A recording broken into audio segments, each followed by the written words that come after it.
drop off on this side, a cliff on this side. It's difficult to see traffic, especially if you can only see 20 degrees above the hood of the car. And so she's doing pretty good, but she came around a really sharp curve, and she was headed straight. There was a split rail fence in somebody's front yard. She was headed straight for that, and I said, Miss Krim. She said, shut up, boy, I know what I'm doing. And she drove straight on until the tip of that 30-foot reinforced Christmas artificial tree went underneath the lights that were strung along that split rail fence. And when they had a good grip, she jerked the car like this. She pulled off the whole strand of lights, got about 50 yards of extension cord as well. And on the way home, she divested 8 fences, 2 nativity scenes, and a gutter of their lights. And when we got to her house, she said, now take it off, take it inside, and plug it in for me. She said, but spin it around a couple of times so you can spread out the lights, you know. So when you plug it in, they're even. And that is why at our house we call it crimming the Christmas tree.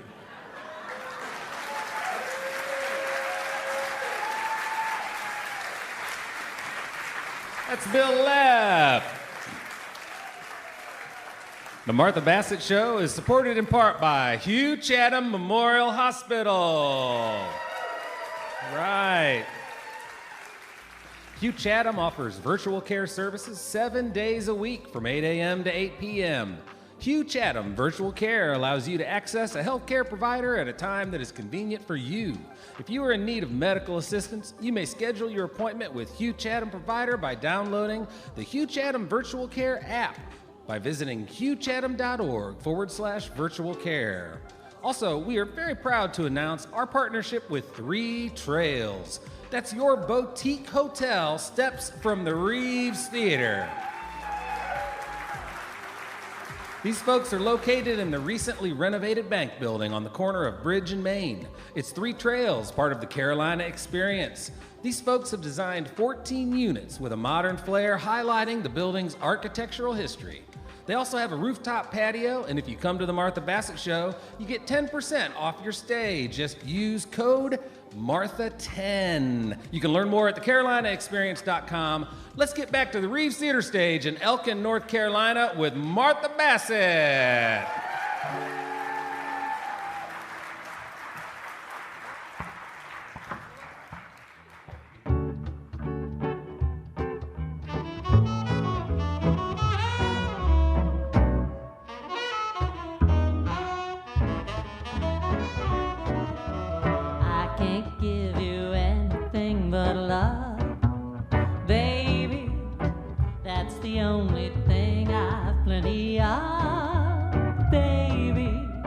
Dream a while, scream a while, you're sure to find happiness, and I guess all those things you've always pined for. Gee, I'd like to see you looking swell, baby. Diamond bracelets, Woolworths doesn't sell, baby. Till that lucky day, you know damn well, baby.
the only thing I've plenty of. Baby, dream a while, scheme a while, we're sure to find happiness, and I guess all those things you've always pined for. Gee, I'd like to see you looking swell.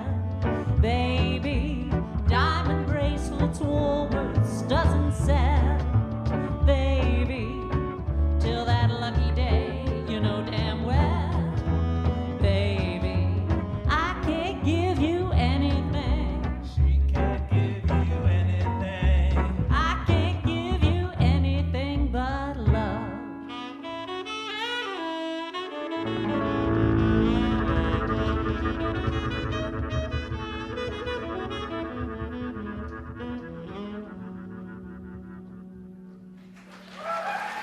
Mr. Reagan Mitchell and Deshaun Hickman.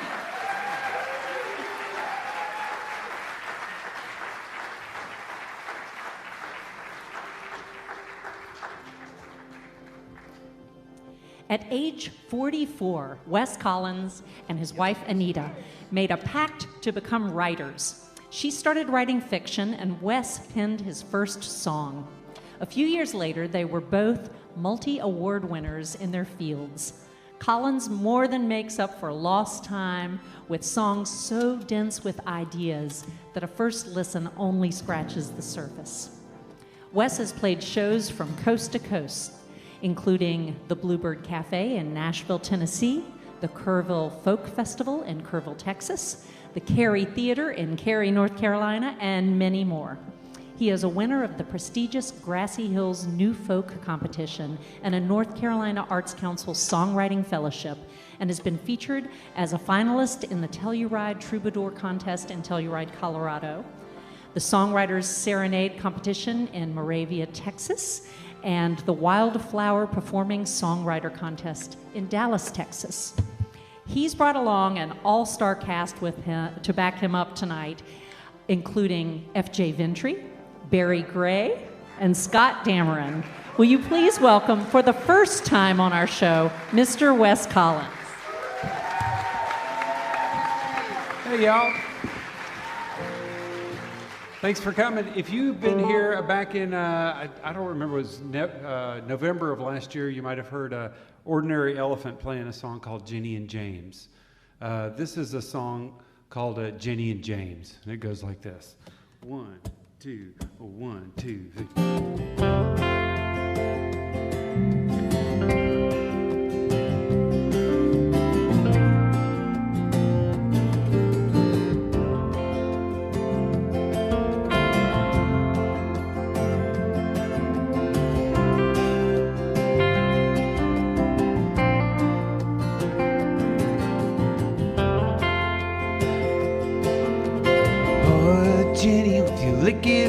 And your crooked grin. Every morning you come in, singing a song to your rolling pin, dusting down the biscuit dough. 7 hours on your shift to go. You wouldn't pick up on Jimmy, but taking in notice when he decided to change his name from Jimmy back down to James. Took it down by you might like it better, but mostly James was scared, keeping out of your pinned up hair, like a rug or a folding chair. He was always just kinda there, but he knew how to harmonize. When you shut the place down at night, he lived for your sideways chuckle whenever he got it right. But you never picked up a phone, so he wrote you a 2-word poem for you to read when you were alone. Door it open when you got home, and it said, "Ah, Jenny."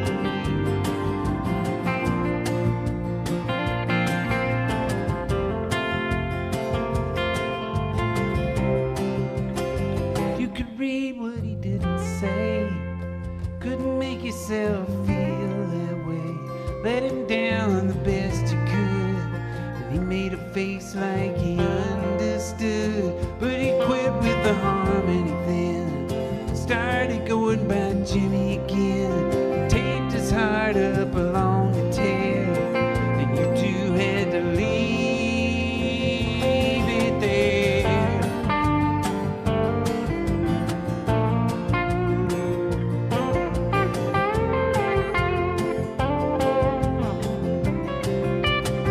But now once in a couple of years, in the back of your memory's ear, a reedy voice you can almost hear singing,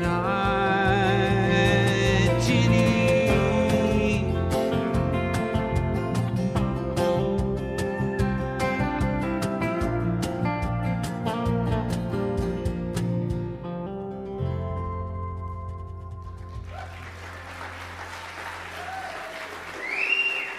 Thank y'all.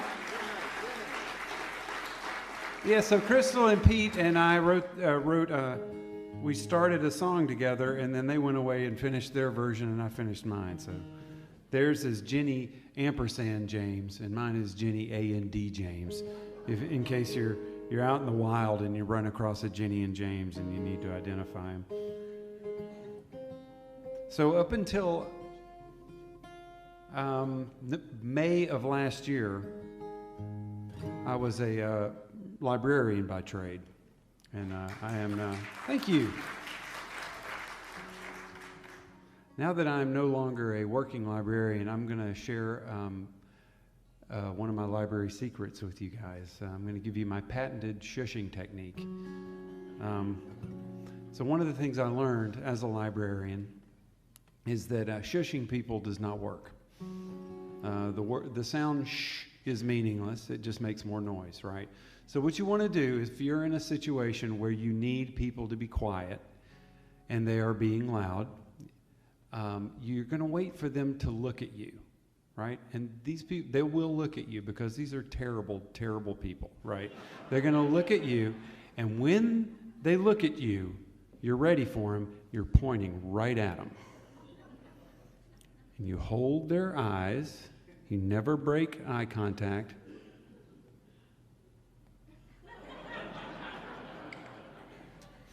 Now, you guys can try this. I can't see you, so you guys can do this to me if you want to. You can give it a try. But I'm also, people talk about, you've heard the phrase, it's all over but the screaming. I'm sure you've heard that. I'm of the opinion that there's something after the screaming, and it's the worst. The song is called The Quiet Part. It goes like this. Yep. Let's try that again. 1, 2, 3.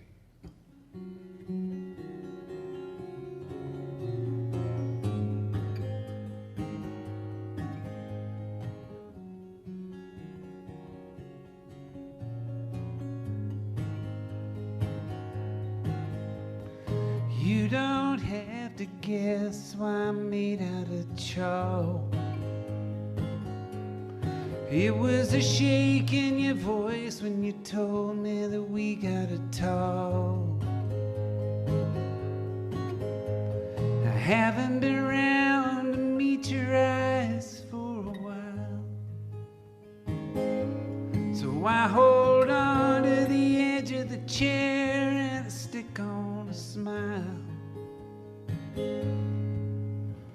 I don't wanna hear what you're trying to get over to me, 'cause I can tell this morning gonna break us over, it's me. And it runs under your breath in a delicate hum. It's a little bit sad and a little bit numb, and I know you're ready to go. Now we come to the quiet part.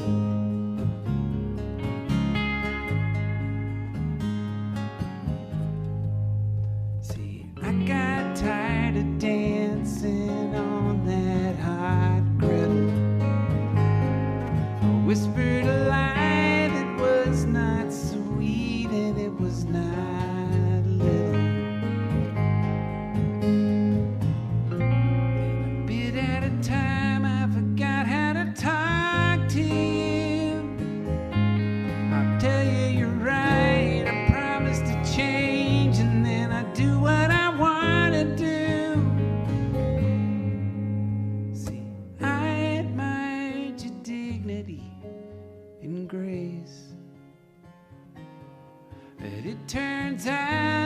just too tired to trash the place.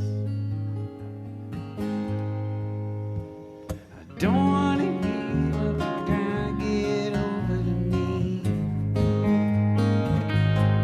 'cause this is the last time I get to watch you falling asleep. Sun coming on the horizon, going to gray. I busted the clocks, the curtain, the wind is coming in anyway. And now I probably agree with whatever you said, but I don't know how to get out of my head. So I gather my shoes and a bundle of clothes and slip out of your life on the tips of my toes. We could call it whatever we want, but it isn't that we gotta talk, it's that I gotta listen. Count on me to go missing when we get to the quiet part.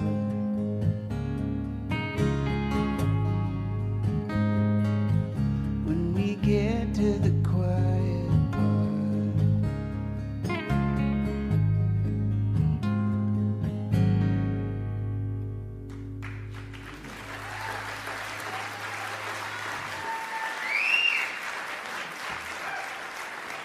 Thank you very much. So, Wes, I have a couple questions for you. All right. First of all, where are you from? I grew up in Lenore, North Carolina. It was a furniture town when I lived there. Okay. And now you live? Now I live in Chapel Hill, North Carolina. Yeah. So I told everybody earlier that you didn't start songwriting until you were 44. Were you a performer before that? Did you play and sing? I did, yeah. I played in acoustic duos and went to places like Hilton Head and played James Taylor songs and Dan Fogelberg, Bruce Coburn, people like that. And then when we moved to, my wife and I met in Nashville, and then when we moved very soon after we got married, we moved to Atlanta, and something about Atlanta just made me put my guitar into the bed for about 10 years. I don't know what it was. But when we moved back to North Carolina in 2001, just it wanted back out from under the bed again, and started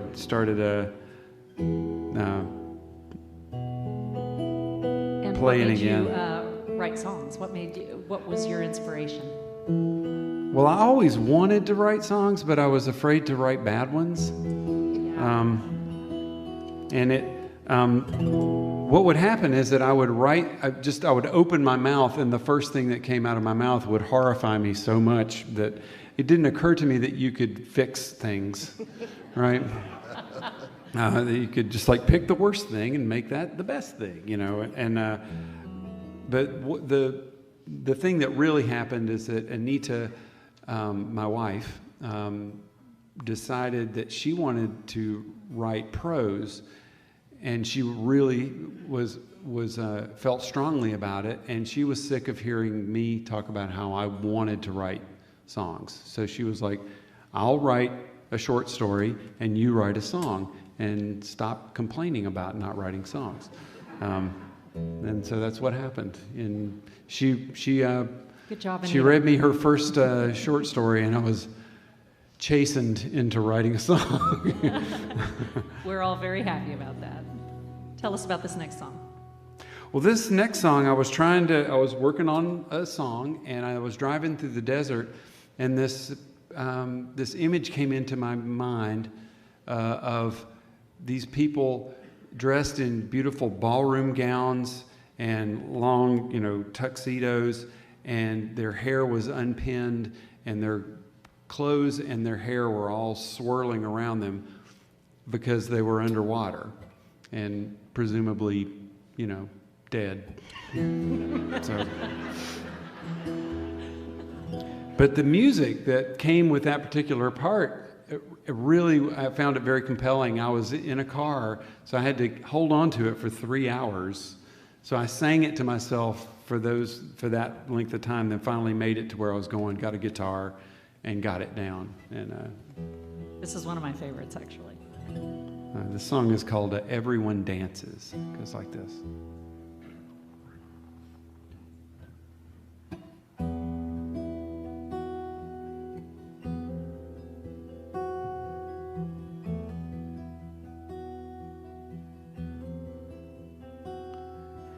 Libby and me, we like hands and march up to the water. She keeps her eyes on the lake, but her fingers are talking to me. They say we don't have to go through with this if you don't want to. But I'm living in Libby's world now.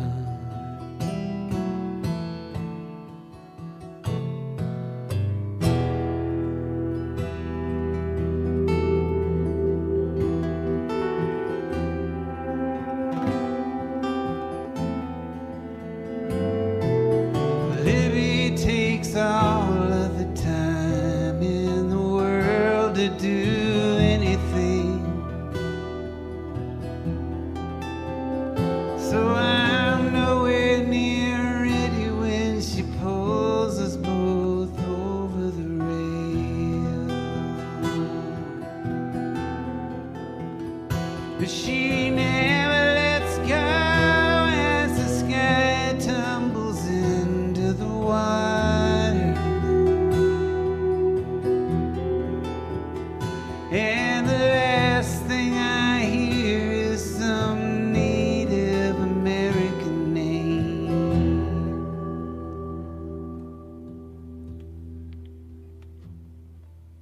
Under the water, everyone dances. We turn in the current like everybody else.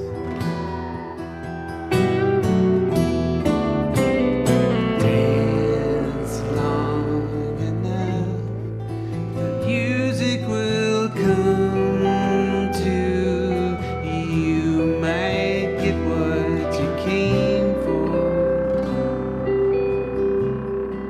but don't hold your breath.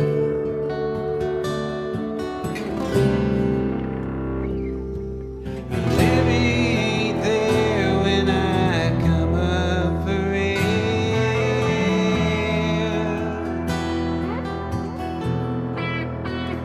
And ain't nothing on shore where her clothes ought to be.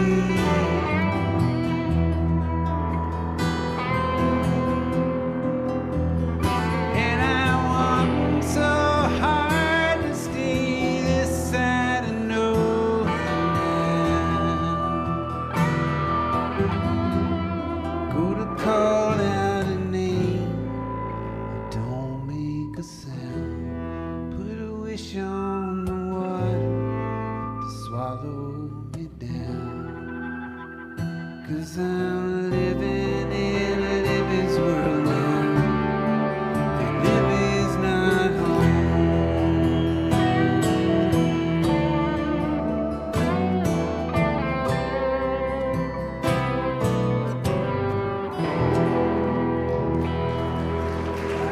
Yeah, man.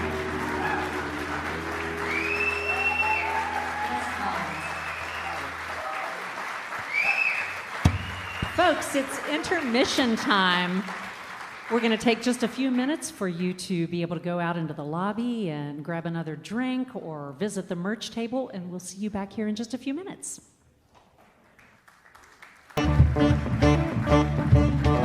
Welcome back to the second half of the Martha Bassett Show, featuring Bil Lepp, Olivia Ellen Lloyd with Amy Alvey, and Wes Collins with F.J. Ventre, Mary Gray, and Scott Dameron. Remember, you can listen to us weekly on 88.5 WFTD, Follow the entire schedule, listen to past radio shows, and subscribe to our podcast at marthabassettshow.com. Now let's get back to the Reeves stage in beautiful downtown Elkin, North Carolina. This guy is a nationally renowned storyteller, 5-time winner of the West Virginia Liars Contest, and the host of History Channel's Man vs. History. Would you welcome back to the stage, Bil Lepp? 1, 2, 3, 4.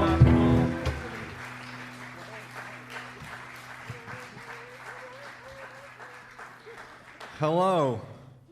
I was backstage entirely paying attention.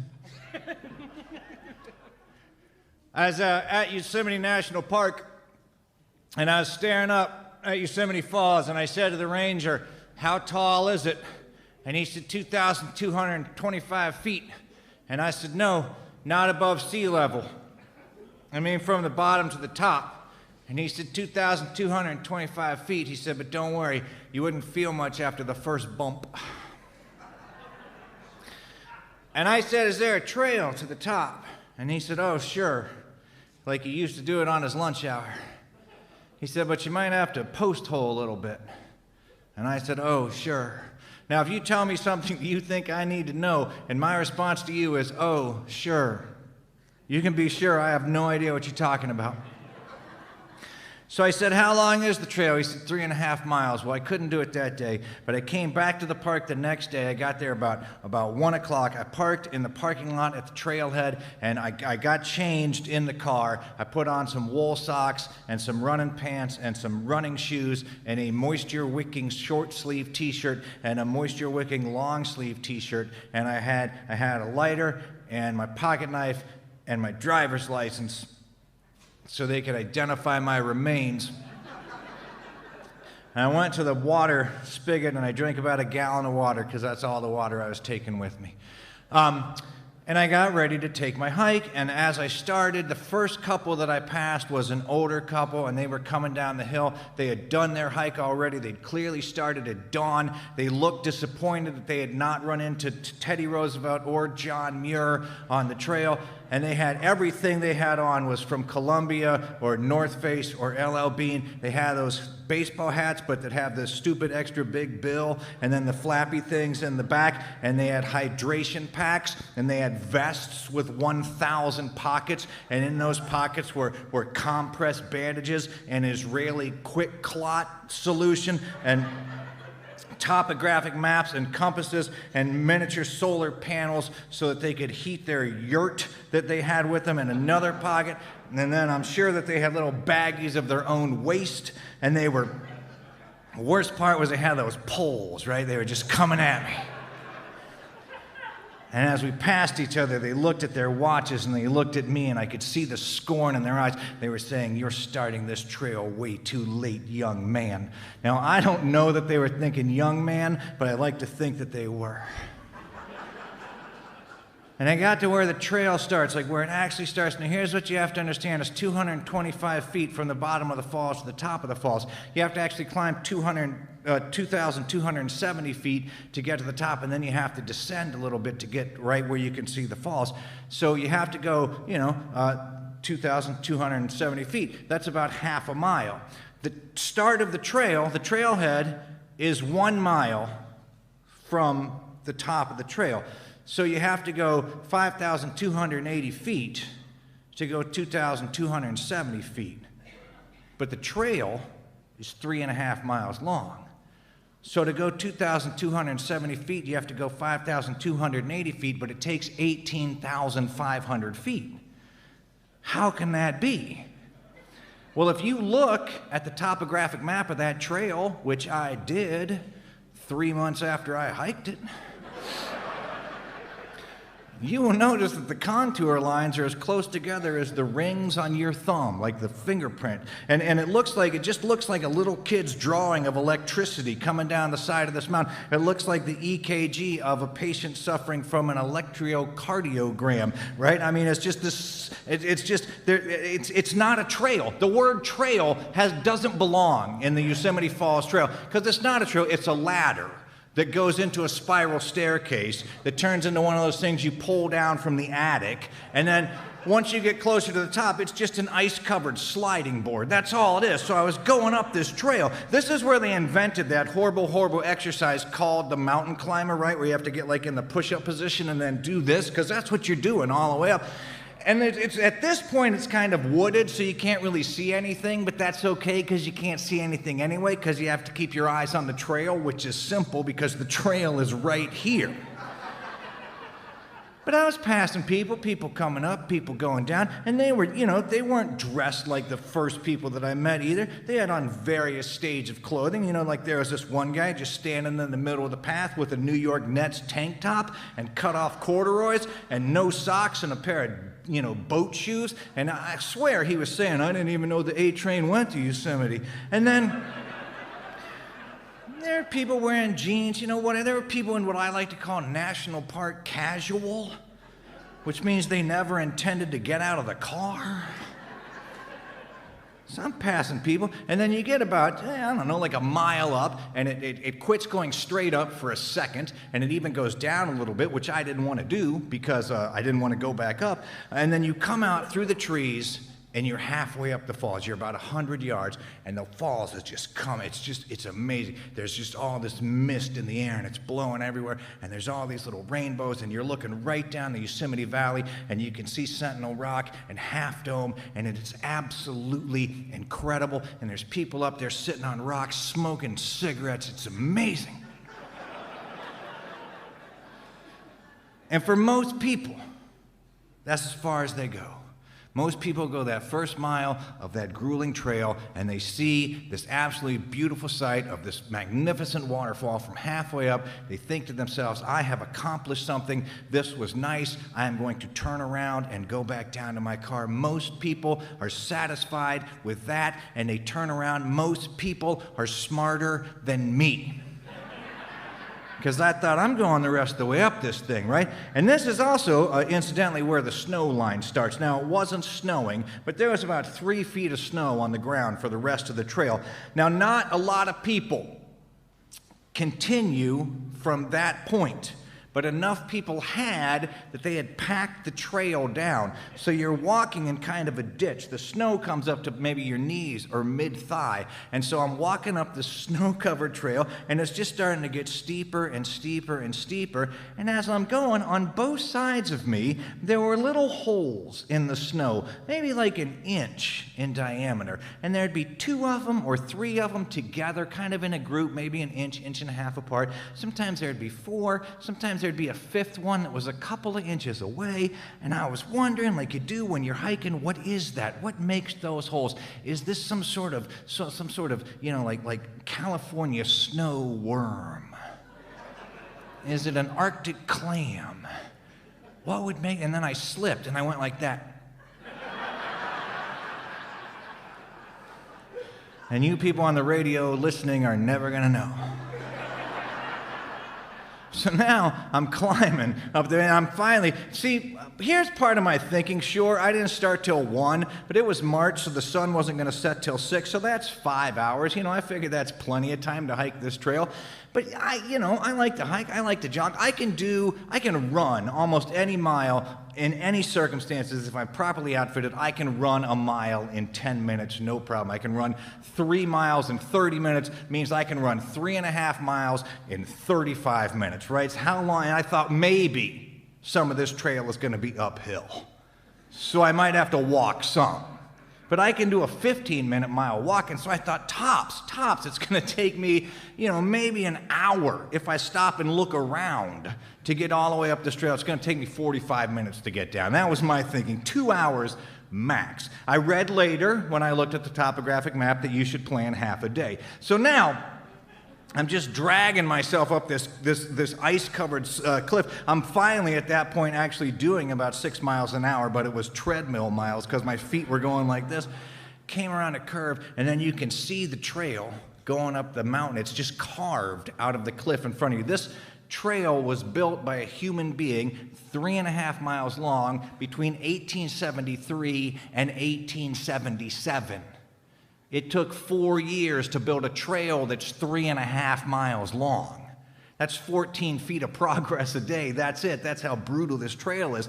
So it's just carved out of the cliff. You can see it going up like a cross section. And I told you there's snow on the trail, but some of that snow had melted. But it wasn't the snow on the top of the trail that had melted. It was the snow underneath. So I assumed there was rock and dirt and earth under me. But as I looked at that cross section, as the sun reflected on the rocks heated up, the heat radiated up. So there were these ice bridges, these long arches, where the trail, the top of the trail, was like, maybe 6 inches thick, and then there was just 18 inches of space before. It was beautiful. It was wonderful. It was a neat little trick in nature, but I didn't want to walk on that. So I ran, and I got up there, and then I started thinking I should ask somebody how far it is to the top. But you can't ask just anybody. You got to find somebody that looks like they're about your fitness level, otherwise it's not going to make any sense. And that's when I realized I hadn't seen anybody coming up or going down for a long time. And I wondered if maybe I'd passed a sign that said, "Do not start this trail after 1 o'clock, you will die." And then finally I saw a guy coming down toward me. He looked about my age, he was about my size. I said, "How far to the top?" And he said, he was from Australia, I think. He said in an Australian accent, "You're going to need a torch mate." And I said, "Thank you." And he said, "Cheers." And we parted ways. And I was thinking, wow, that is the first time that I had been cheersed by an actual subject of Her Majesty the Queen. I mean, how often does that happen, I was really, wow. And then I started thinking, he said I was going to need a torch, and I thought, clearly he doesn't understand. We're in California. You can't have an open flame in the woods. The whole place would just burn down, right? Thought that's stupid. And that reminded me of these two ladies I saw hiking in another part of the Sierras. They were in front of me, and there were these helicopters doing a grid pattern underneath of us, and the one lady said to the other lady, "What do you think's happening?" And the first lady said, "Either there's a fire, someone's hurt, or they found someone's illegal marijuana patch." And the second lady said, "Well, gosh, I hope somebody's hurt." But then I realized that what he meant by torch was a flashlight. And I giggled because I thought, I don't have a flashlight, right? Because he meant I was never going to make it up there before dark. I thought, I don't care what that guy said. I'm going to go. So I kept going. And you get almost to the top, and it quits going unremittingly up, and it kind of plateaus a little bit. And I was walking across this beautiful snow tundra, and I realized there's not a single other footprint in this snow tundra. I must be in the wrong place. But I could see the peak, and then I found out what post holing is. And post holing is when you're walking along the snow and the surface tension breaks and your leg just sinks right in like you stepped into a post hole. But not just one leg, both of my legs went in. But don't worry, the snow was only like up to here. And it wasn't that hard to get my foot out because I was wearing tennis shoes instead of hiking boots. So I pulled myself out of that, and I post-holed the rest of the way, and I got to the peak. I'm standing there on the peak, and you can see the Yosemite Creek, and you can hear the falls, but you can't see it. And I was so disappointed. I was crushed. I'd come all this way to see. And then I remembered that the ranger told me you had to descend a little bit, and I could see, and I went down around this boulder, and you come around that boulder, and there you are. You're not 20 yards away from where the water's going over the edge. 2,500 gallons a second if you go in March, but it's California, so if you go in July, it's just a cliff. But there's 2,500 gallons of water going over every second. Of course, some of that is turning into mist, and that mist is in there, and the sunlight is coming through that, and there are 1 billion little rainbows just flying around up there, and then half the mist is blowing over. They've carved, probably the CCC, somebody with a lot of time, has carved steps out of the cliff face, and then like a 4x8 platform that they've put a steel railing around so you don't fall. Not that it would matter much after the first bump. And then there's a handrail that goes down that stairwell, and half of that mist had blown over. The bottom of the trail was 50 degrees. At the top of the trail, it was 20 degrees. So half of that mist had blown over, and it had frozen all over those hand railings and all over the stairs. So I had to hold that ice-covered hand railing and make my way down the ice-covered stairs. And I got down there, and I looked, and it was beautiful. And I have to tell you this, I stood up there for like 15 minutes, which is crazy, because my wife and I, we have different attitudes toward hiking, right? Like if I were to come, I can see you, so I'm going to point to you, and I said to you, sir, is there any good place to hike around here? And you said, oh yes, there's a nice trail over there, and I understand I'm in a place called like the 3 trails of America's best hiking zone in the world, Elkin. But then my wife's question would be to you, is there anything beautiful to see? What can I take pictures of? Could I get a good selfie? And my question to you would be, what is the record for doing the trail fastest? So we have these different attitudes. Her friends were coming out from Colorado to come and hike in West Virginia, Susie and this guy named Bales. And she said, I'm going to hike with Susie, and you're going to hike with Bales. Bales is a lot like you, only less patient. I thought, wow, that's the nicest thing she could think to say about both of us. And so, but I'm standing up here, it was amazing, watching the water. I could see 2,225 feet below me. I could see my car. And I thought, it's crazy. It's 2,225 feet below me, but somehow it's 5,280 feet away, and yet somehow it's 18,500 feet away. And then I thought, oh yeah, I better go down before it's dark, because my pants are frozen, and I'm not wearing gloves. And so I pulled myself back up the stairs. And I got around the boulder, and I could see standing on the top of the mountain were these 2 guys, a guy about my age and a person who I assume was his son. It was a kid, and it kind of looked like, you know, like a snowboarder kind of person with the long hair and, you know, the kind of hippie grunge thing going on. And they looked disappointed. And I said, no, no, no. I said, you can't see it from here. I know you've come a long way, but you can't see it from here. You follow my post holes down there around that boulder. You can see it. And the kid looked at me in the eyes, and he said, thanks for the gnarly gratis data, dude. So I'm hiking down with that running in my head, you know? It's beautiful. No one talks like that. And now I'm passing people that are coming up the mountain, and they're not going to make it up there before dark, but I'm not going to judge them.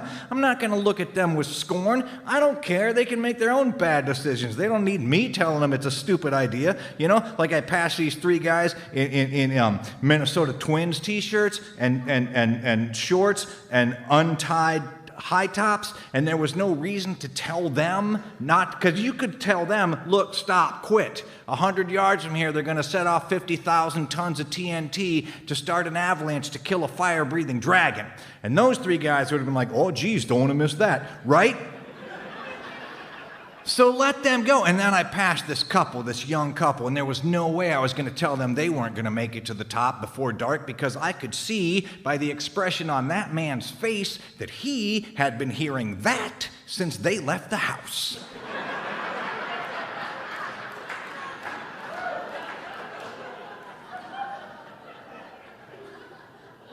So I got to within a couple hundred yards of my car. And I was thinking to myself,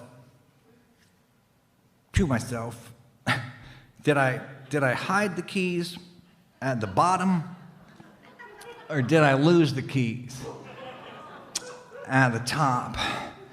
And there were 2 women in front of me, young women. They were speaking, I think it was French, I don't know. The only word I could make out was flippy flops, right? Like the footwear, flip flops.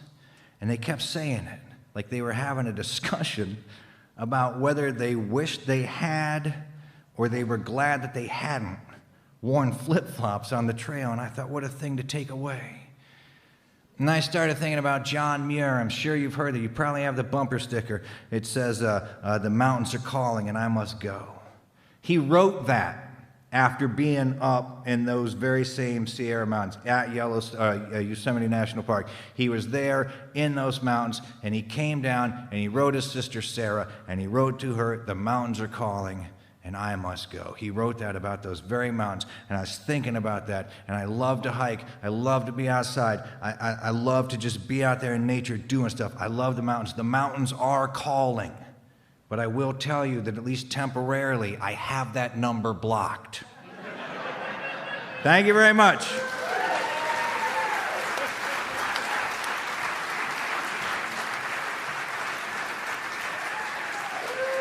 Bil Lepp. We are supported in part by Atrium Health, Wake Forest Baptist, the primary health care sponsor of the Martha Bassett Show. The U.S. News & World Report's 2023 edition of the Best Graduate Schools ranked Wake Forest University School of Medicine among the top 50 research programs in the nation. Atrium Health, Wake Forest Baptist, working to invent tomorrow's treatments today. TMBS is also supported in part by Life Store Insurance. They have 8 locations with one located right here in downtown Elkin. Life Store Insurance, your North Carolina insurance specialist. And remember, when you come to visit us in beautiful Elkin, make sure you stop by the shops at 150 East Market Street, where you'll find Dirty Joe's Coffee, the Smoothie Station, and the Barkery, home of Melissa's all-natural pet treats. Our cat Scooter loves your treats. The shops at 150 East Market Street. Let's get back to the Martha Bassett Show, live in Elkin, North Carolina with Martha Bassett.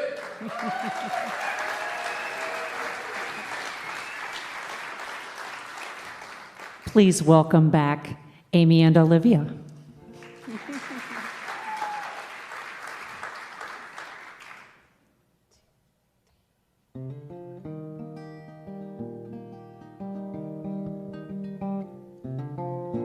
I don't stay out late much anymore. Most nights I'm in by 9 or 10. And I don't rant and rave after a drink. You could say that I'm saner than I've been, Used to cry at the drop of a hat. I used to feel every single thing. I would crawl on my knees through broken glass, trying to feel a different kind of pain.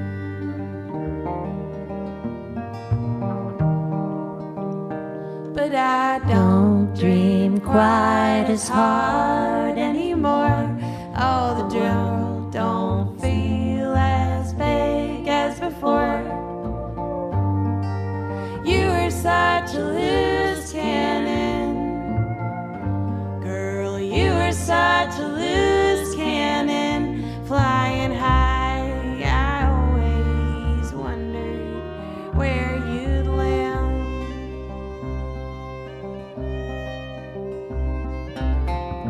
Travel around for a couple years, but the road was never a good fit. Every town it felt new for a couple days until I'd fall into that same old bit. Now I live somewhere not so far away, and still it feels like a different kind of world. From open fields and late night driving, but I swear I'm that same old girl.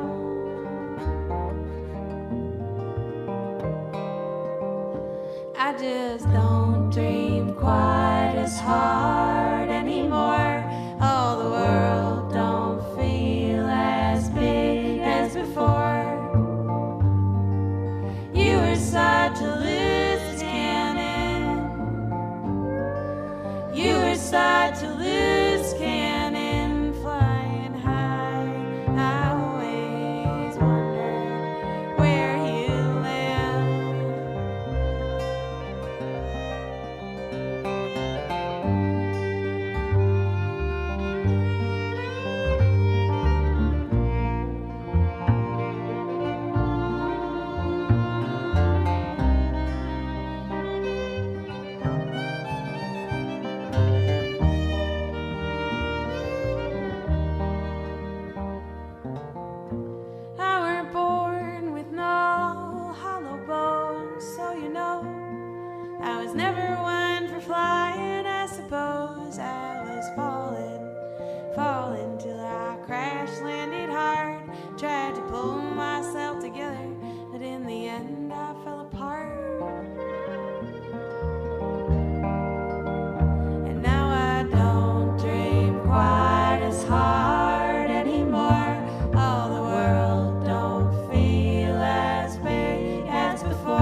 such a loose cannon.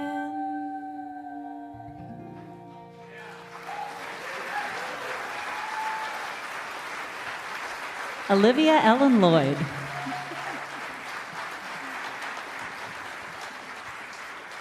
So Olivia, that's the title cut to your vinyl record. Yes, that's the title track on the record I have out right now. I love that song. That's Thank you. Beautiful. Trying to reclaim the term loose cannon, which, as I found out well after writing the song, is like pretty negative connotations, but I never let a little definition get in my way of some good songwriting. Tell us about your last song of the day. Yes, I will. So the very last song is not mine, and I'm not one to cede my spotlight to anybody, but if I was going to pick somebody, it would be Hazel Dickens. I'm a West Virginia native. I learned about bluegrass music from a family friend who had the honor of touring and playing with her. And her music is one of the things that inspired me to start songwriting and playing music again. I was applying for law school, and I wrote a 7-page essay about how I wanted to be like Hazel Dickens for law school, and was like, man, this is not connecting right. Gosh, I wish that was like a cute anecdote that I made up, but it's like very true. My poor mother. This particular song, I know we all know about Country Roads. It's a fine song. This is the song about West Virginia by a West Virginian, and especially by a West Virginian who had to leave. She didn't particularly, I think, want to. She had to, which I relate to, although some days I really wanted to leave, too. So this is, and I have a version, I have a version of this and her song, A Field Memories, streaming on all the things, and you can listen to it later if you like this version. All right. 1, 2, 1.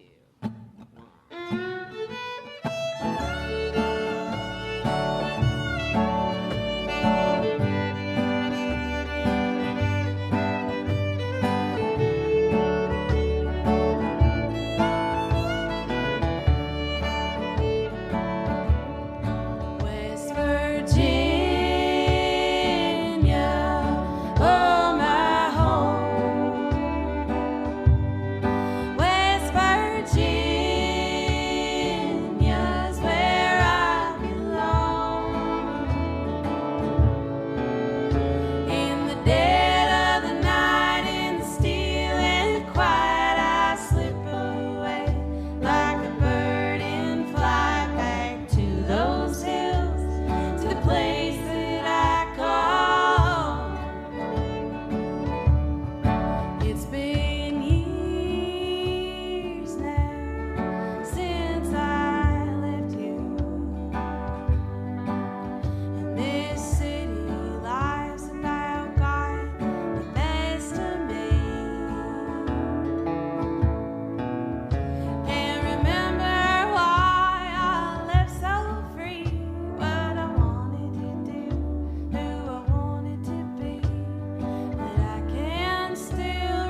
Olivia Ellen Lloyd, thank you so much for being here with us tonight. You're going to see Amy Alvey come back in about a month with her groups, too. So Golden Shoals will be back with us. Thanks so much, ladies. The Martha Bassett Show is supported by G&B Energy, family-owned and operated since 1930, and also proud supporters of live music in the Elkin Valley. Summer will soon be in full swing, and we'll all be spending a little more time outdoors. G&B Energy has 9 locations with a wide selection of gas lighting, awnings, and outdoor kitchen-quality grills, smokers, and appliances. Everything for your outdoor entertaining oasis. More at gbenergy.com. Support for the Martha Bassett Show also comes from these fine downtown Elkin businesses: the Elk Pharmacy, Yoga on Main, Coley Hall at the Liberty, Angry Troll Brewing, Yadkin Valley Quilts, the Wisdom Table, and Fruition. What's next, Martha? Please welcome back Bil Lepp. Thank you. Bill, it's so awesome having you back on the show. Thank you so much for coming back. Glad to be here. And he brought his beautiful wife, Paula, with him this time. I did. It's over So, there. Hey, Paula. I just found out Paula is a poet, so look up Paula Lepp online, and you're going to read some beautiful poetry, I know. This is supposed to be about me. Oh, okay. Sorry, Paula. Love you, baby. So, you had a television show. I did, yes. It was called Man vs. History on the History Channel. Nice. I've watched some of that show. It's awesome. Can you tell me what some of the craziest things that happened to you on that show were? Well, one of the things that happened on the show was the showrunner, not the original one, but the second one we got in, didn't have a sense of humor, which made my job difficult. There's one episode where I'm with this crazy knife maker, and he's making a knife out of a meteorite, and he's joking, and I'm joking, and then the showrunner called cut, and he said, "What was that?" And I explained it to him, and he goes, "Ah, I see, it was a joke."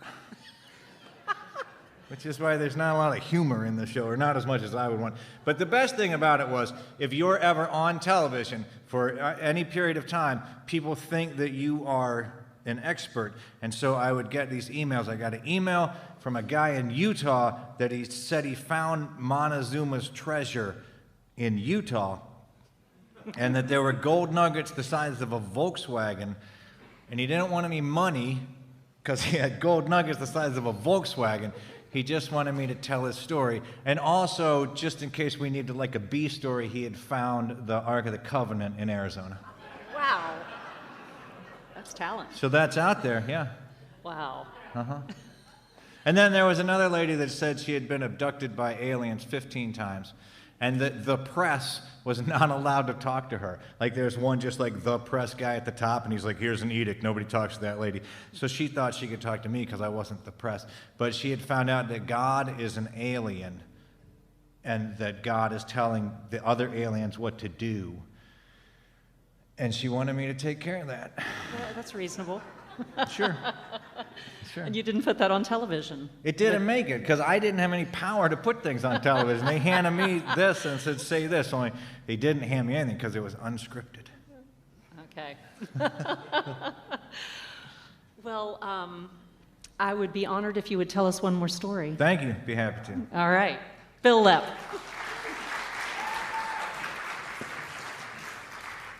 When I was in the 5th grade, our teacher, Mr. Woodcraft, decided that each student needed to learn an alphabetical list of the countries. Now, we didn't each have to learn all the countries, we just got one chunk of countries. And then we had to pick one of those countries and write a report on the culture and history of that country. And this was all going to culminate. We were going to go in the gym on a Friday night. Our adults were going to be there. We were going to eat food. And then each student would stand up and recite their list of countries. And all around the perimeter of the ceiling of our gymnasium, there were flags from all over the world hung in alphabetical order. So you would eat your food, stand up when it was your turn, you would point, you would recite the countries and point to the corresponding flag. So the first kid would be like Afghanistan, Albania, Algeria, Angola, Antigua and Barbuda, Aruba, Austria, Australia, Azerbaijan. I did my report on the country of Australia. Australia is a country. It is the continent. It is the island. It is in the ocean. People live there.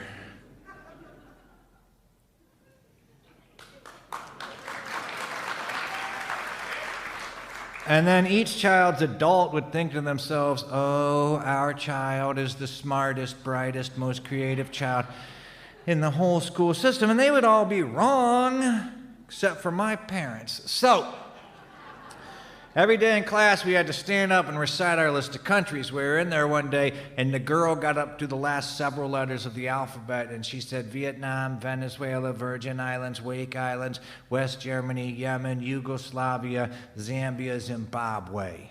And when she got all done, my buddy Wally raised his hand, and he said, excuse me, Mr. Woodcraft, what about Wallace and Futuna? And Mr. Woodcraft said, well, what about Wallace and Futuna? And Wally said, Wallace and Futuna is a country. And Mr. Woodcraft said, I don't think Wallace and Futuna is a country. And Wally said, Wallace and Futuna is a country. It's an island country located in the South Pacific between Fiji and Samoa. I know it's a country because my mom was in the Peace Corps. She went to Wallace and Futuna. She fell in love with the man. They got married. They had me in that order. And I am named for the country of Wallace and Futuna. Wally said, my name is Wallace Futuna Fenstermacher. And Mr. Woodcraft said, that be as it may, I don't think it's a country. And Wally said, it is a country, I know it's a country, and I demand that you formally recognize Wallace and Futuna as a country. And Mr. Woodcraft said, we don't have a flag in our gymnasium for Wallace and Futuna, therefore I refuse to formally recognize Wallace and Futuna as a country. And this, unfortunately, sums up recent American diplomatic policy. If your flag does not hang in the gymnasium of a rural American school, you don't exist, and that's all there is to it. So, Wally had said, I demand you formally recognize. Mr. Woodcraft had said, we don't have a flag. I refuse to formally recognize. This was the 1980s when we had the superpowers, the United States and the Soviet Union, and a tiny little country didn't stand much of a chance in a full frontal assault on a superpower. And teachers are essentially superpowers, so Wally knew that he wasn't beat. He just had to step back and wait for the winds of political change to shift so that he could press his point at a later date. So we went to gym, and our gym teacher was a woman named Ms. Grunkle. And we knew that she was a woman because we had to call her Ms. Outside of that, we had no indication whatsoever. And nothing about her said physical or education.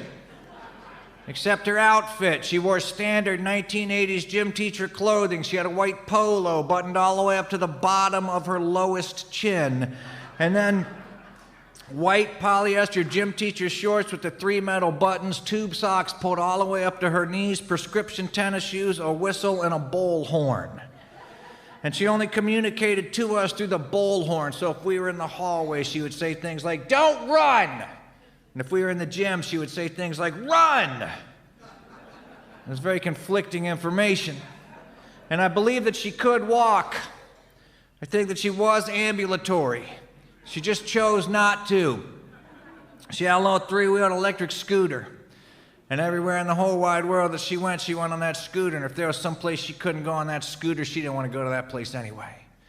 So we would get in the gym, and she would get on her bullhorn, and she would say, "Line up on your numbers." And we would go and stand on our number. And she would drive her scooter over to a metal cart on top of which sat a record player. She would pull out an album called something like "The Joys of Calisthenics."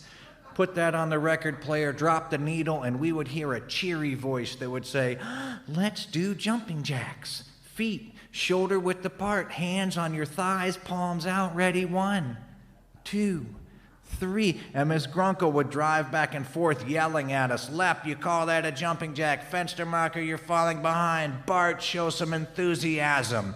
And this is why some of your friends have chosen to homeschool. And when that was done, we would go and sit around the rope. Now, when I was in elementary school, probably when some of you were in elementary school, hanging from the ceiling of every gymnasium in America, 4 stories above the ground, there was a rope. Came all the way down from the ceiling to about a foot off the floor, had a tremendous knot tied in the bottom of it.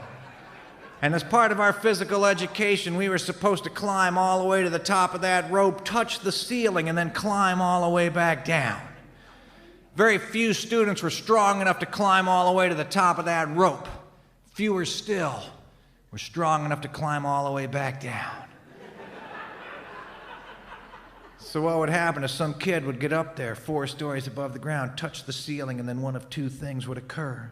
They would either sort of let go of the rope, at which point they would come down the rope at about 708 miles an hour. When they got to the bottom, there'd be nothing left but some blisters, some ashes, and some calluses. Or they would entirely let go of the rope, at which point they'd be like, and you think when they hit the ground they'd go, but no. Our teachers were concerned for our physical well-being, so they put a mat underneath of that rope, and that mat was at least as thick as my t-shirt. So when you hit, you only broke most of your bones, not all of your bones. So we would go and sit in what you now call crisscross applesauce on your bottoms, children. Why an entire generation of American children has applesauce on their bottoms, I don't know. But we would sit in a big circle around that mat, and then Miss Grunkle would drive around us, and she'd be like, Lepp, climb the rope. Now, I have never been particularly athletic nor coordinated, and I could grab hold of the rope. I could get my feet on the knot. But that's as high as I could get. And I would go sit down, and she said, Bart, climb the rope. That's my buddy Skeeter. He could grab hold of the rope, get his feet on the knot. Skeet could climb until his feet were maybe 2 feet above the knot. He slid down and sat down. She said, Ferndale, climb the rope. Now, Fern was a girl in our class. She was kind of a snooty, snotty little girl, kind of girl you might find in the middle of the woods, in the middle of the night, in the middle of a clearing with a cauldron and a fire. Saying things like dog's tails, rat's eyes, I hope all boys die. That kind of sweet little thing. Now, she grew up to be a lot more than that, but that's who she was back then.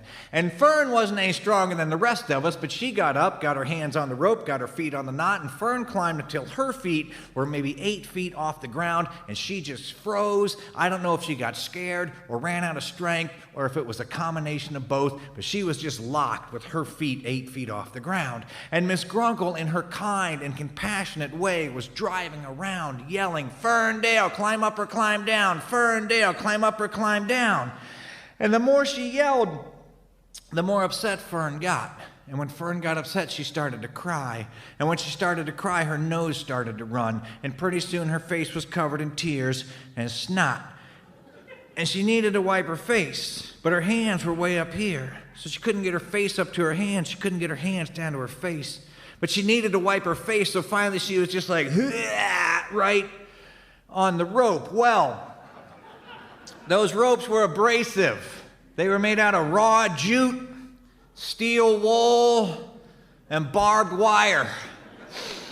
And the rope just cut poor Fern's face, and now she was really crying, and Miss Grunkle realized she was going to have to be more proactive in rescuing Fern, but she wouldn't get off of her scooter, so she was trying to drive it up on the mat, but she was right beside the mat, and the scooter was rear-wheel drive. She didn't have enough power. She was like, ring, ring, ring. And then she backed up like 15 feet, got a good head of speed, came flying in, hit this side of the mat, flew right over the mat, landed on the 3 kids on the other side, just bam, just took them out. They were gone.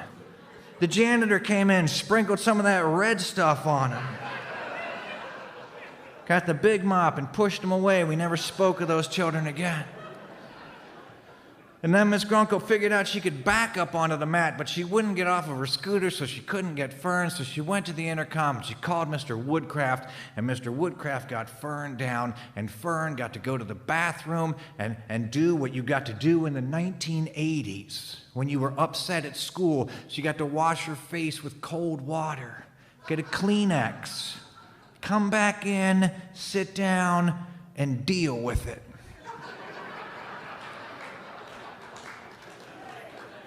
And then Miss Grunkle said, Fenstermacher, climb the rope. Now that's Wally. You remember Mr. Wallace Fortuna Fenstermacher. You hear people say, oh, that kid can't sit still. Wally could barely sit. Some part of that kid's body was always going 100 miles an hour. It was usually his mouth. He might not even be talking, but his mouth would be going. If he shut his mouth, some other part of his body had to take over. There was no potential energy about Wally. Wally was pure kinetic energy. Nowadays, they give you something for that. Miss Grunkle said, Fenstermacher, climb the rope. We never even saw him get up. He went from sitting crisscross applesauce on his bottom children. He just went, pew. He hit the rope about 9 feet up. We'd never seen it happen before. Wally climbed clear to the ceiling. He touched the ceiling, and then Wally climbed all the way back down. And when his feet hit the knot at the bottom of the rope, Wally went right back up. And he was going down and up and down and up. And Miss Grunkle was saying, Fenstermacher, what are you doing, Fenstermacher? And Wally said, I'm climbing the rope, I'm climbing the rope. And Miss Grunkle said, Fenstermacher, quit climbing the rope. Now, Wally was an obedient child. Just because you can't quit moving doesn't mean you're not an obedient child. And when Miss Grunkle said, Fenstermacher, quit climbing the rope, Wally quit climbing the rope. But when Miss Grunkle said, Fenstermacher, quit climbing the rope, Wally was at the top of the rope. So there he was, 4 stories above the ground. And Miss Grunkle said one of those stupid things that adults say to children. She said, Fenstermacher, you're in a lot of trouble. You come down right now and get your punishment. Wally was up. The punishment was down. Would you come down? No, you would not. And Wally didn't say anything, but I know he was thinking, I'm not coming down. And you're sure not coming up. And she said, if you don't come down right now, I'm going to call Mr. Woodcraft. And again, Wally didn't say anything, but I know he was thinking, call Mr. Woodcraft. He's not coming up here either. And pretty soon, Mr. Woodcraft was in the gym. Fenstermacher, you better calm down right now. You're getting on my last nerve. Wally didn't say anything. Now, the ceiling of our gymnasium was held up by big metal trusses. There was one of those trusses every 24 inches all the way down the entire length of the gym. The rope was tied to one of those trusses way at this end of the gym. And when Mr. Woodcraft said, Fenstermacher, you come down right now, Wally didn't say anything. He just let go of the rope with one hand, grabbed hold of that metal truss, let go of the rope with the other hand, grabbed hold of that metal truss, did a pull-up, and Wally was in the ceiling. And Mr. Woodcraft said, Fenstermacher, you better think about what you're doing. And Wally thought about it. And he reached down, and he grabbed the rope.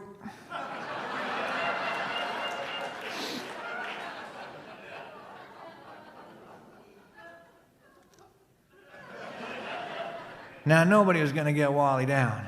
So they called the principal, and the principal came down, and the principal, Mr. Woodcraft, and Miss Grunkle were over there, adult, trying to figure out what to do. They figured out that Wally needed rescued, and they figured, the people in our community who were responsible for rescuing people, pretty soon the volunteer fire department came running in the gym. And one of those firemen had an extension ladder, and he put it up underneath Wally, and he got about halfway up. And Wally let himself down. She was hanging from the ceiling, reached out, grabbed the next one of those metal trusses, and then Wally just monkey barred, clear down to the other end of the gym. And when he got to that end of the gym, he did a pull-up, and he was in the ceiling. The fireman climbed down his ladder, took his ladder, went to that end of the gym, put it up underneath Wally, got about halfway up, Wally monkey barred back down to this end of the gym. So Wally was monkey barring back and forth. The fireman was running back and forth. Miss Grunkle was driving back and forth. Fenstermacher, you come down right now. Well, pretty soon the fire department figured out they weren't going to get Wally. Wally didn't need rescued. People who need rescued because they don't have any other avenue of escape. Wally had plenty of avenues of escape. Wally didn't need rescued. Wally needed trapped. And they thought, who in our community is responsible for trapping things? Pretty soon the dog catcher came running in the gym. He had that big net on the long pole like you see in a cartoon, but it wasn't nearly long enough to catch Wally. So he went out to his truck, and he came back in with a long rectangular box. He put it on the floor, he opened it up, and there was a tranquilizer gun. And he started to tell us what a tranquilizer gun was, but we didn't need anyone to tell us what a tranquilizer gun was because we had grown up watching Mutual of Omaha's Wild Kingdom.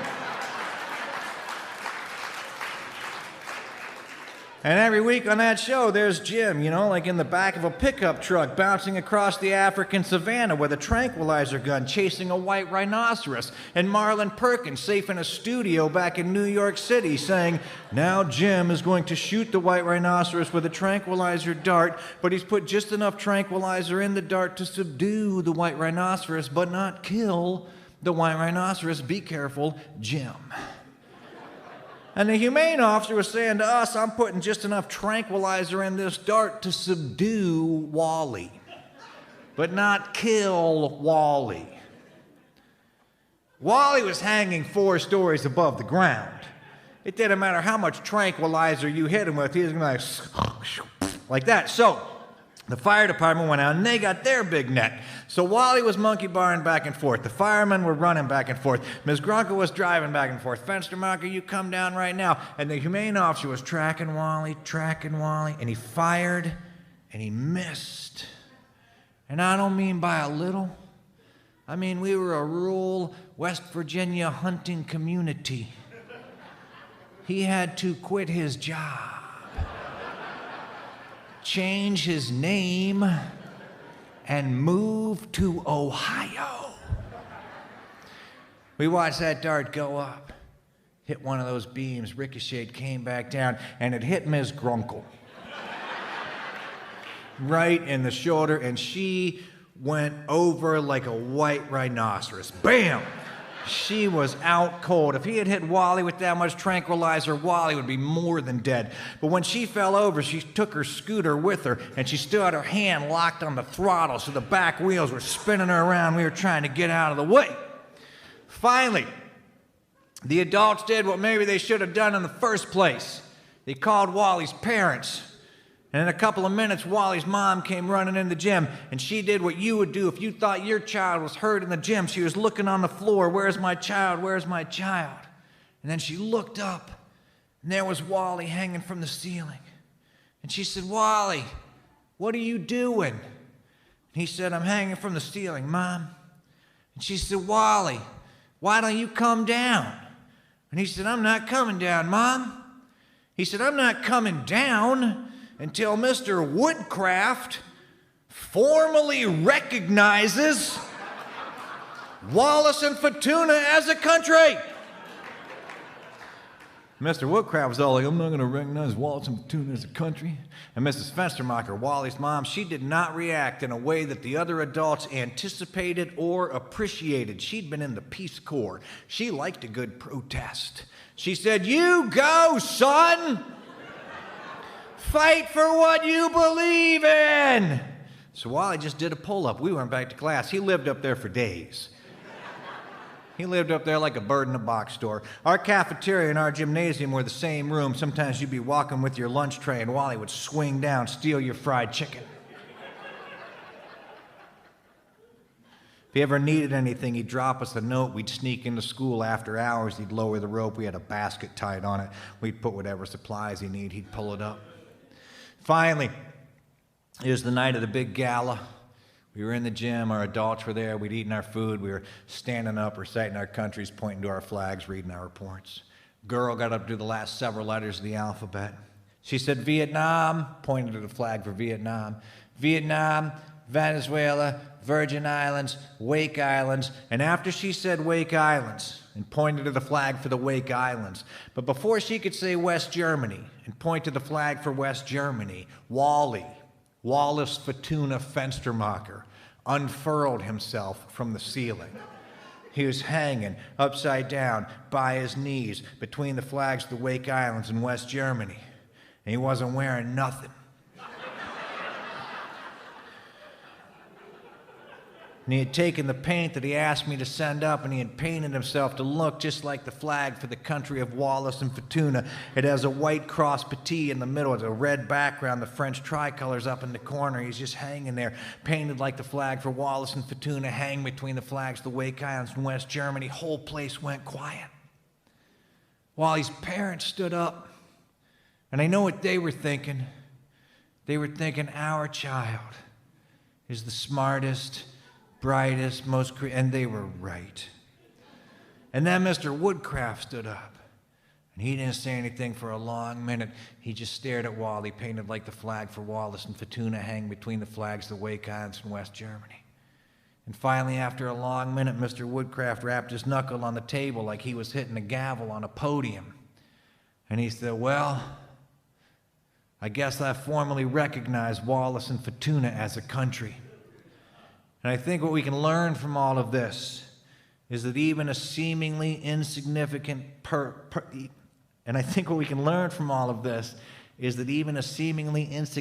person perpetrating a seemingly mindless act while clinging to nothing more than the moral high ground can, in fact, change the hearts of the stubborn and the minds of the ignorant. Thank you very much for having me. This is Bil Lepp.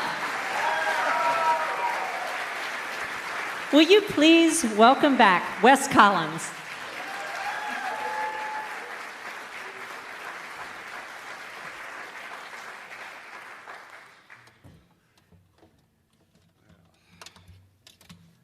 I'm going to start off with a little PSA.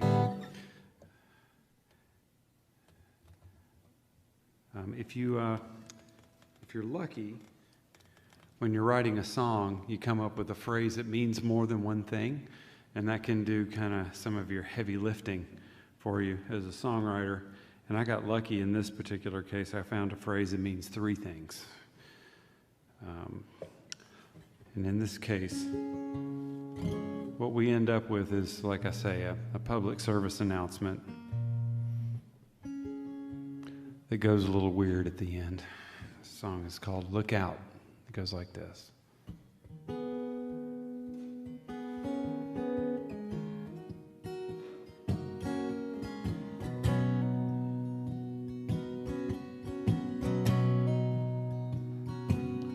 Look out for the people who love you, 'cause I never knew love to be loud. And I've been squinting into faces for 70 years, and I could never pick it out of a crowd.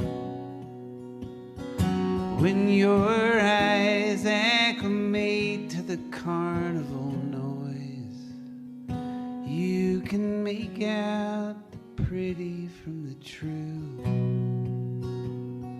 Then look out for the people who love you.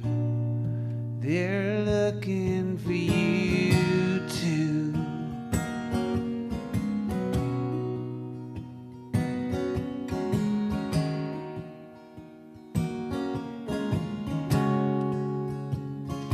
Then look out for the people who love you. When they gesture for you to come through into a house where the floor might be a little bit sticky, but you still need to take off your shoe. There might be a diary left open to a sensitive page you can read, but don't ever let on. You look out for the people who love you, and you'll never be gone. And they give it up for nothing, and then you get to earn it.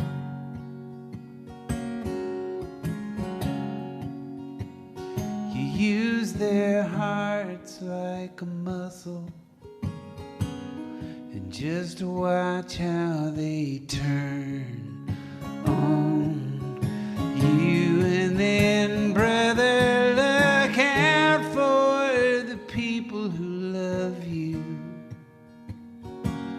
'cause you gave them the keys to your life. If you got a scar on your spirit, somebody who loved you was probably holding the knife. And it's right there in the name of the contract. It's engineered to be misunderstood. You look out for the people who love you. They can mess you up good. You look out for the people who love you, 'cause I never could.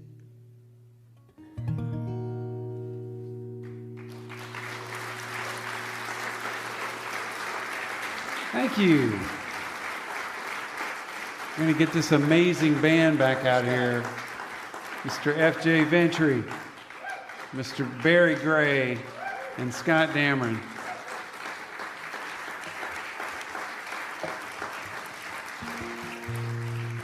So most people's reaction to my songs is to ask me if I'm okay.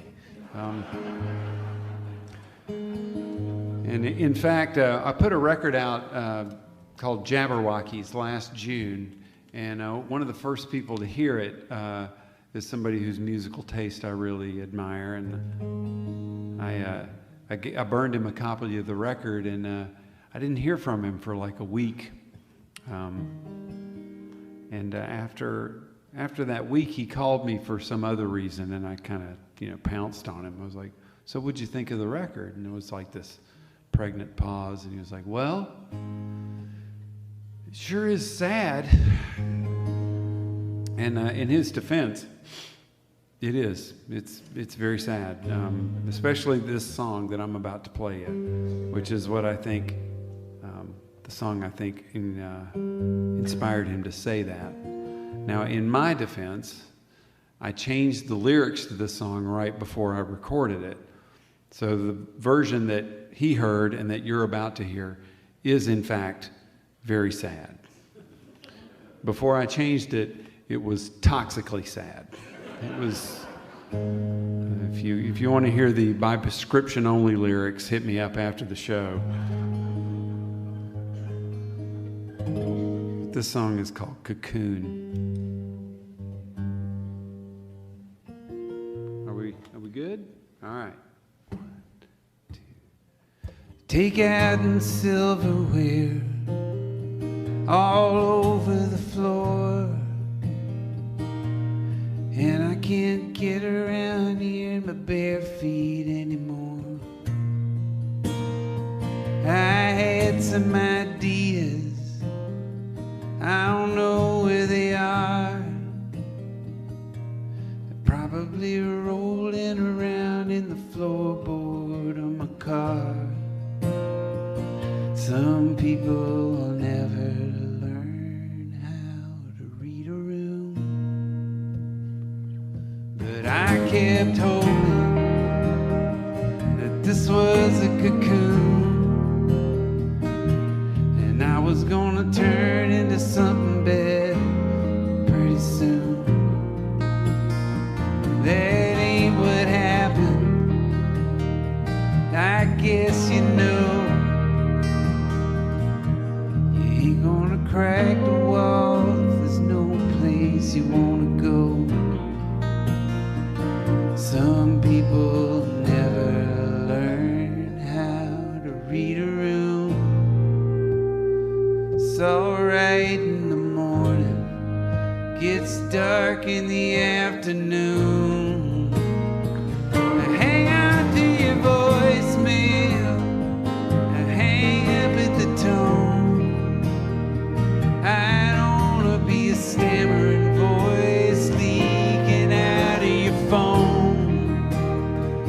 But if I don't tell you now, I probably never will.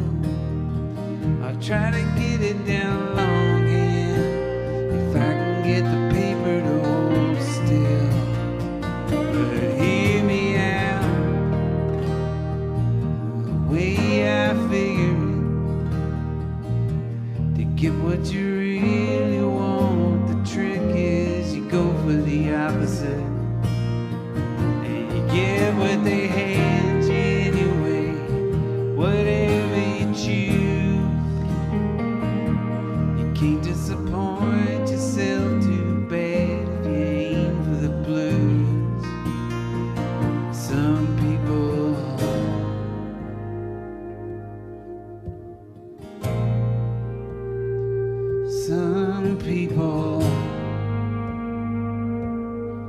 Some people never know when they're making it awkward from the day that we met. I owe you so many apologies you're not gonna get, but I can just about scrape together a sorry goodbye to you. I'll put it under your wiper blade. I'll have to do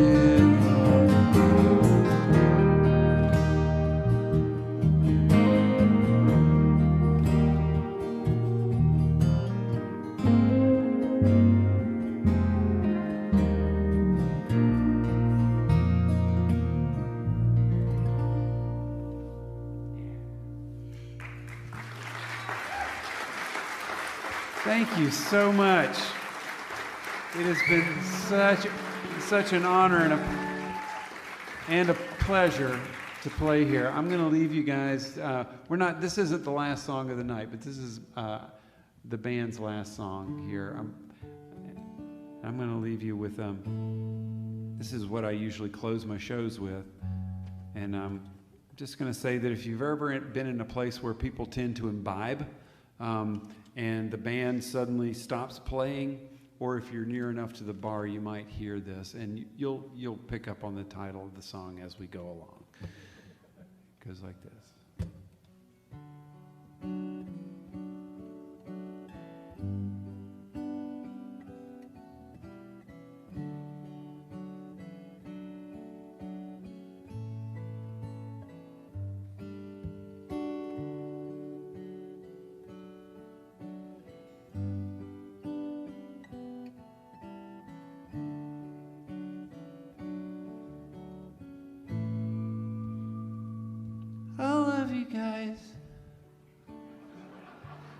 You're the only ones that get me. Nobody gets me at home. I love you guys. I'll forget that in the morning, but I know it here. You're blurry, but it's clear. I love you guys.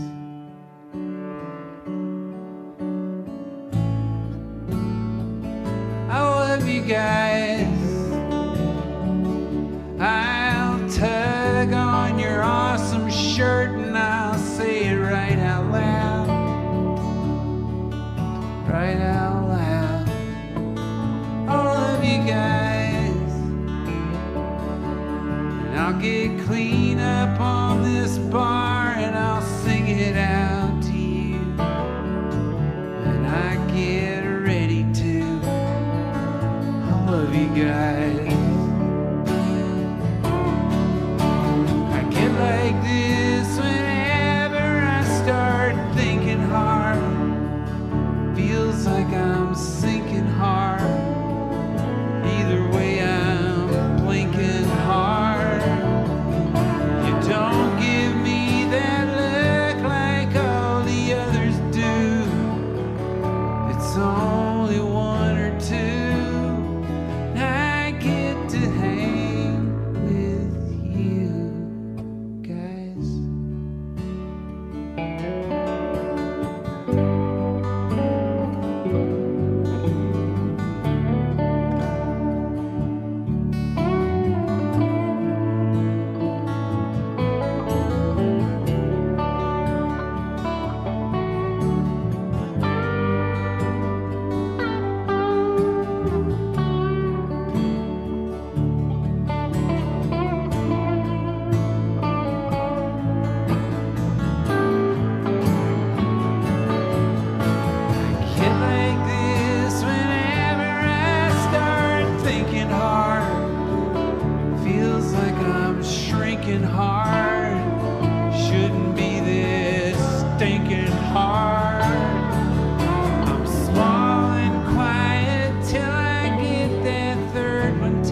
I don't know if you can hear me. You smile and nod your head, but not at what I said. I love you guys, and I could throw mine in with anybody, anywhere. I can't tell if you care, but I love you guys.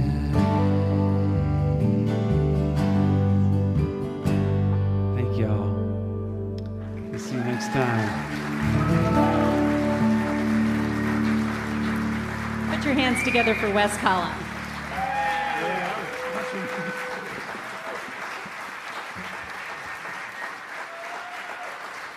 Thank you. I want to thank you guys for being here tonight, for sticking around with us. It was a little longer show than usual, and we captured all this amazing talent. So what a fun night it's been for all of us. Thank you.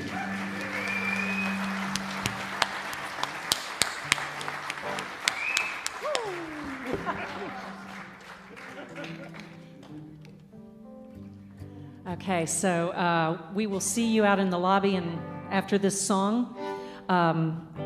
Martha Bassett Show merch is free. Please spend your money on these guys. And it would be nice if you emptied their merch cases so that their loads would be lighter going to their next shows. Thank you, everybody. We're gonna end tonight with a song that you will know. And we welcome you to sing along, dance if you like. Am I counting this one? All right. 1, 2, 1, 2, 3.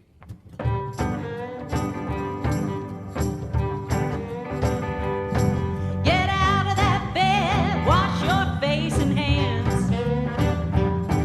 Get out of that bed, wash your face and hands. Well, get into that kitchen, make some noise with the pots and pans. Hey, wear those dresses, your hair done up so nice. Hey, wear those dresses, your hair done up so nice. Yeah, it looks so warm when you're as cold as ice. I said shake, rattle and roll. Shake, rattle and roll. Shake, rattle and roll. Shake, rattle and roll. Well, you never do nothing till you save your doggone soul.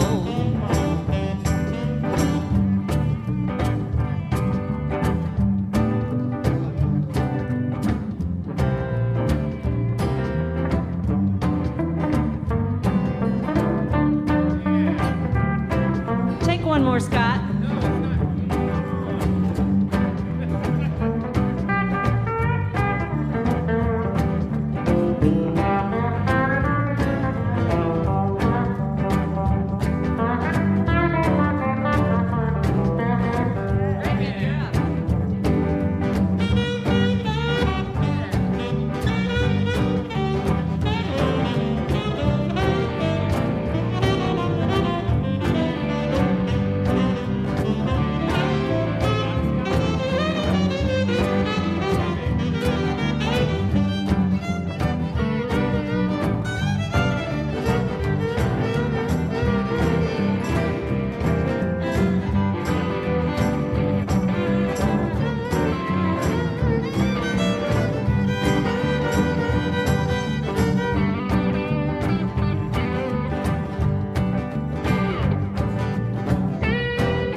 Thank you all for tuning in and to our beautiful live audience. Let's hear it for Olivia, Ellen, Lloyd, Bil Lepp, Wes Collins. The band tonight was Reagan Mitchell, Deshaun Hickman, Sarah Howe Miller, and meet Pat Lawrence.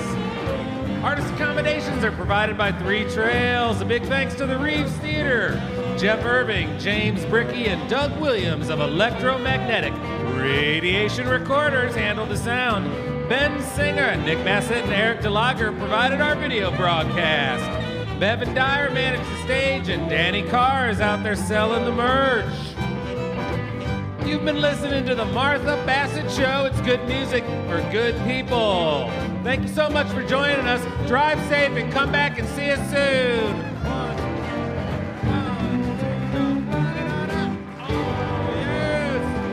Thank you all so much. We'll see you in the lobby. Thank you so much.